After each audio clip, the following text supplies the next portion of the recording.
So in the last video, I neglected to measure the angularity requirement on the angle block. So let's do that.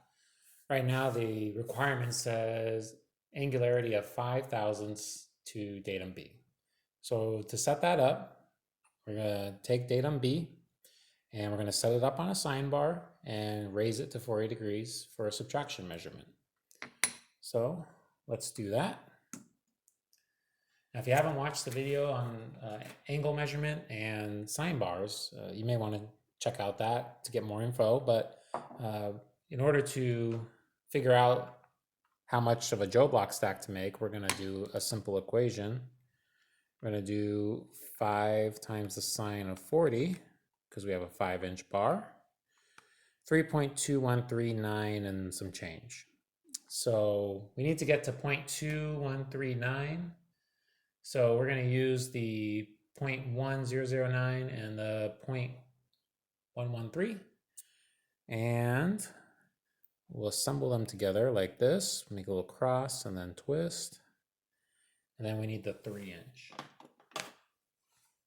So we will assemble this together. And now normally I'd verify these stacks, but I've been using these blocks all week and haven't had any issue.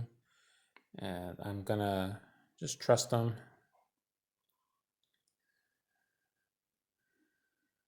All right, so we've got our 40-degree angle.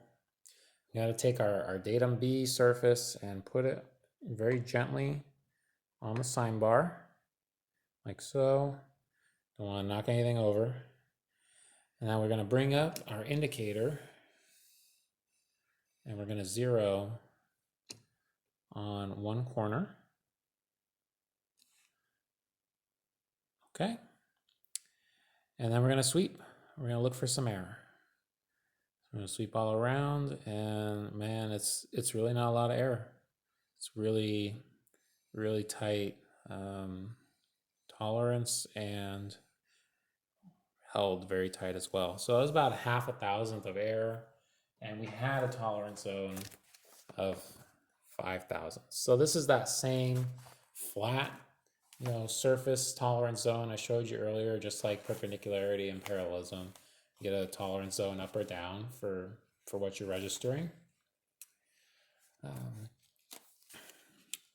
We knew it was a 40-degree angle because the print calls for a 40-degree reference angle.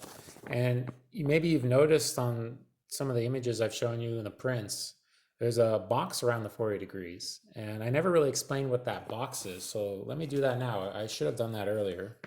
But when you see a box around 40 degrees or around some of the hole location numbers, that's basically telling you those features that are boxed are no longer controlled by the title block, but they have a GD&T control frame associated with them somewhere on the print.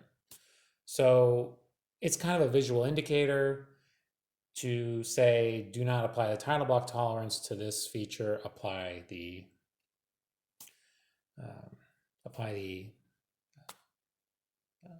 feature control frame tolerance. My apologies. So I'll talk about that a little bit more, but sticking with this angle, this 40-degree angle, by verifying that my indicator didn't move within 5 degrees, and I set up a 40-degree angle with the sine bar, I've pretty much verified that the angle is 40 degrees at the same time as verifying the angularity requirement. Now, if it weren't machined at 40 degrees, if it 41 or 45 or something drastic, you would have seen that indicator move very quickly and very steadily in one direction or the other. But we had almost no movement. There was no pattern. So we know it was machined at 40.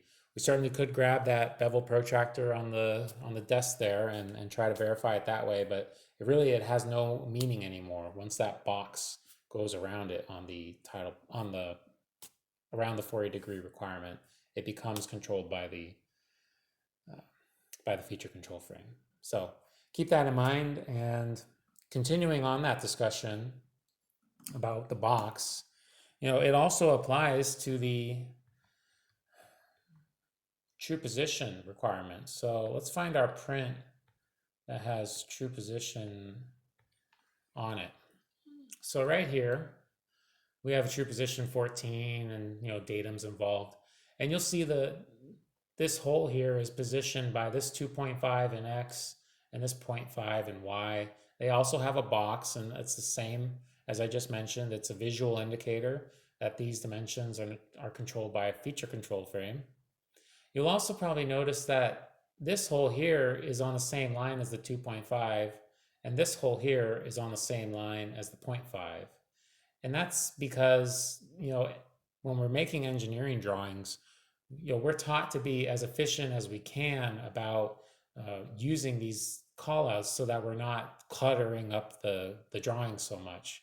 And as a result of that, sometimes we overlap our callouts and we're already good. We overlap our callouts and they apply to multiple holes. And you're just going to have to recognize that. You'll see that this set of holes has no true position associated with it. And this one does not either. So this 0.500 will get the title block tolerance just for this hole. And this hole will get the title block tolerance for the 2.5. But this hole does not get title block. It only gets true position requirement. So if you're not understanding that, inspect a bunch of holes and sooner or later you'll get used to it. If you think about it, like if you had a hole pattern, maybe some bolts needed to assemble, you would apply a true position to give yourself the most tolerance for those bolts to assemble. Then you might also have some circles that just are clearance for other parts. Maybe it's cables, maybe it's just clearance parts, clearance shafts, whatever. And they happen to be in line because the design is fairly symmetric and the holes are all in line. So they're going to reuse the same coordinate systems for some of these holes, and some of them are going to have true position, some of them are not, but likely many of them will have boxes around them, many of the position features. So you just have to get used to it, but eventually it becomes second nature. When you work with true position enough, you'll recognize it right away. So last thing I forgot to mention, this is kind of my cleanup video. Earlier on, I mentioned that the datums can, datum A, B, and C are supposed to be assigned by importance. So datum A is your most important feature for assembly, for function, and then datum B, datum C, and so on. Well, when you're looking at a feature control frame, in fact, those letters are sometimes out of alphabetical order because for that particular feature, it may be, I don't have an example up here right now, but if it said C and then B, it might be that datum C is more important than the others for this particular feature and this particular datum. Sometimes parts get a little complicated. They have a lot of datums and they have multiple functions, multiple assemblies. So sometimes you'll see these things out of order because for that particular case, it's more important for this feature to be referenced to a third or fourth datum and not necessarily the first datum. So you might see them out of order. You might see CAB or CBA or whatever, BAC. I've seen it a few times, not terribly often, but again, it was on those more complex callouts that I have seen it before. So don't be surprised if you see that. Just follow what the feature control frame says, and that goes into setting up your block using the high points of the surface plate and the angle blocks. It kind of follows along that discussion. So with the 3-2-1 setup. So keep that in mind. But for now, we're pretty much done with our cleanup, and we're gonna close with a few discussions on the GD&T rules. So a lot of people, when they're learning GD&T, they get taught this at the beginning before they learn the symbols. And I really like to teach it after the symbols so that you can have some context. Put these, you can visualize what this might mean for each symbol. So let's go over rule number 1, the individual feature of size. When only size tolerances are noted, for example, a plus or minus 5 title block, the tolerance controls the size error and the form error. So in effect, you have a GD&T form error is implied but not stated. Now that can be confusing, that can be frustrating, that can cause problems where you're rejecting something that it's not on the print, but it is actually implied on the print. It's just like when you look at a print and there's no 90-degree angles on edges, and you know they're 90 degrees, and if they weren't 90 degrees, you would reject the part. So it's along that line of thinking. If we look at this example in particular, if we had an elliptical diameter, very elliptical, that is supposed to be round, this is a bit of an exaggeration, and you took this 1 inch plus or minus 5, and okay, you plotted, here's the 0.995 diameter, here's the 1.005 diameter, and here's where our diameter fits in relation to that. Well, you would reject this right away, because your calipers would probably pick up, oh yeah, some points are large, some points are small, right? They're large and small here. If you went all the way around, they're out of tolerance here, on the inside of tolerance, well, out of spec here. But I want to caution people, because sometimes, depending on the gauge you're using, you may or may not pick this up. A 3-point hole mic may or may not pick it up. If you're not using a caliper in enough places, there are some places along this diameter that are in spec, so you may not pick it up if you're not picking enough places. But in particular, a CMM, I want to mention that in particular. By default, a CMM is going to report the average diameter, like this dotted line here.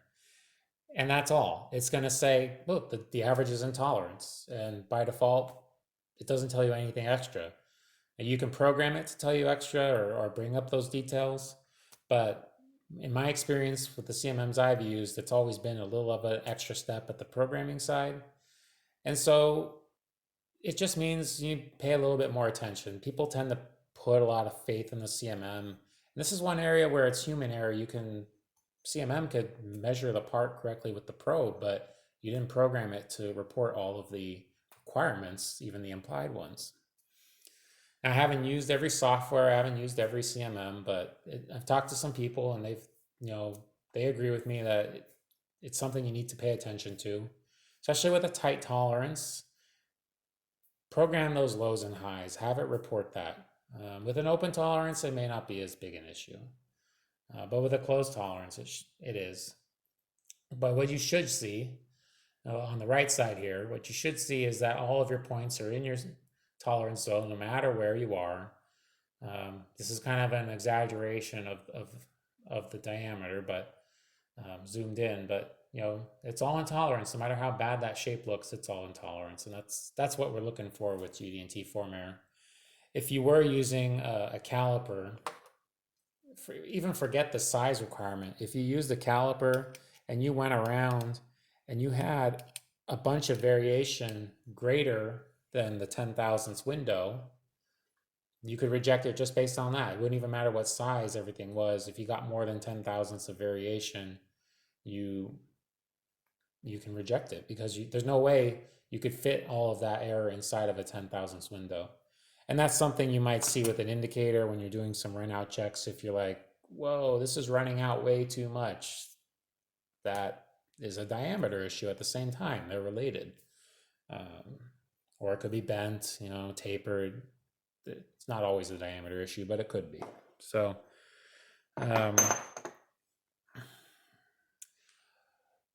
that's individual feature of size. And then next up, we have rule number 2, which is regardless of feature size.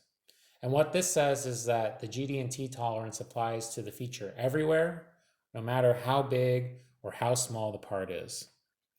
So for example, we have parallel 0.005 to A.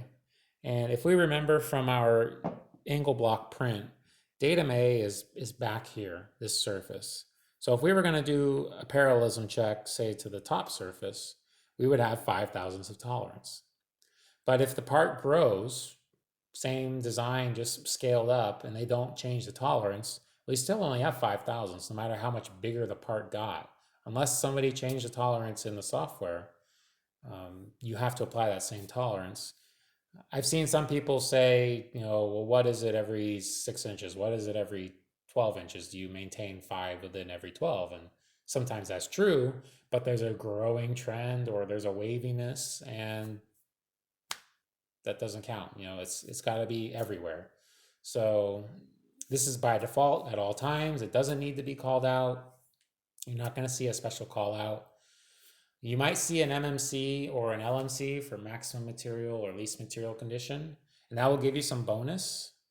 That's typically in a situation where, again, you're kind of assembling something, and if you cut away at something, then you will be able to maintain the um, you'll be able to still clear the fit, whatever the fit is.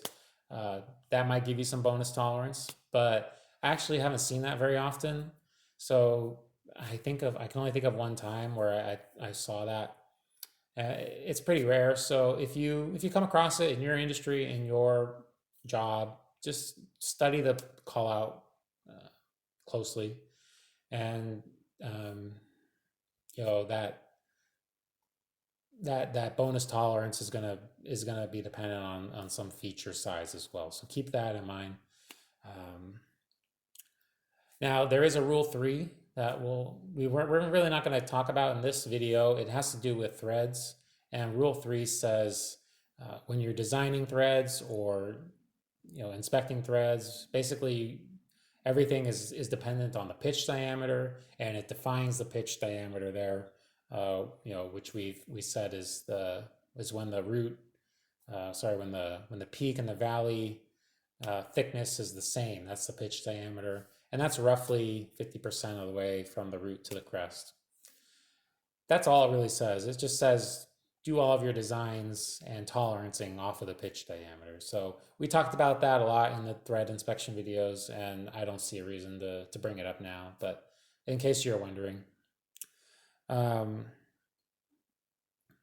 let's see. At this point, I would normally, break out some practice exercise videos and questions and things to do, but this video a little bit different than my other ones. I basically did the practice exercises while I explained the topics back and forth, and I really don't have anything new to show you, or have you do. I would say just grab a part, grab a print, study the callouts, and practice with the tools that you have. And then answer these questions. Do you understand the symbols? Do you know what they mean? Do you have them memorized? Do you have a quick cheat sheet nearby? Can you read the feature control frame, all the pieces? Do you understand it?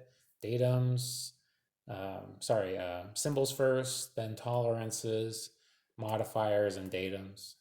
Can you find the datums, not just in the feature control frame, but on the print? Sometimes prints get big and complicated, and they can be difficult to find. They might be on other pages, and that can be a mess sometimes, but can you find them? Do you recognize them? Once you feel like you're good with the blueprints, start practicing. Start measuring your GD&T. Are you referencing the proper datums in the A, B, and C? Are you setting them up on the rock correctly? Do you need to do a special 3-2-1 setup or not? Like I said, I don't always follow that rule, because there are ways to verify that things are pretty good enough for you not to require it, by checking how square everything is in parallel. But sometimes you really need to. When it's tight tolerance, you may need to take the extra steps to really fixture this thing. Do you have good technique with the indicators? Are you sweeping zero, finding the high points correctly? Are you using the shot math correctly? If you're involving pins, are you using the radius correctly? And then practice interpreting your results once you have, a TIR, and you're rotating the parts. Does it make sense? Is it what you expected? Maybe is there an issue, or what's the issue? Diameter, run out, what's, size, position, what's the root cause? What's the main driver of what you're seeing on the surface plate or with your hand tools? And do you understand the difference between GD&T tolerance zones and traditional tolerance zones? So when GD&T is involved, you can take those traditional tolerances, throw them out the window, and just use the feature control frame tolerances. But you still use the nominal locations to help you choose your gauges, choose the size of the micrometers you're going to be using and such, set up your sine bars as you saw. But all the tolerances come from the feature control frame. Well, I think that's it for me. Please check out my website, pragmaticmetrology.com, for more videos like this. I definitely am planning to do a deeper dive into true position or position.